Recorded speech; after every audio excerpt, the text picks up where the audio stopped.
صبح سویرے ہلک نے کھیتوں میں جھکی ہوئی فصلیں دیکھیں اور سمجھ گیا کہ رات کو کچھ گڑبڑ ہوئی ہے۔ بندر درخت پر چڑھ کر دیکھنے لگا، کبوتر اوپر چکر لگاتا رہا اور بلی زمین کو سونگھتی ہوئی آگے بڑھی۔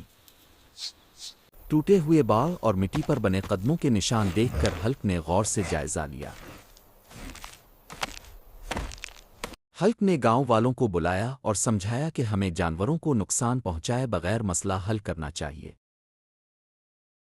سب نے مل کر بانس گاڑے، رسیاں باندھی، بندر مدد کرتا رہا اور کبوتر خبردار کرتا رہا۔ نئی مضبوط باڑ بن گئی اور کھیت محفوظ ہو گئے۔ سب کے چہروں پر خوشی صاف نظر آ رہی تھی۔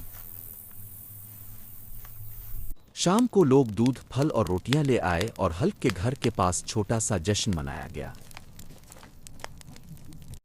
غروب آفتاب میں ہلک نے مسکرا کر کہا کہ سمجھداری اور اتحاد سے ہر مشکل آسان ہو جاتی ہے۔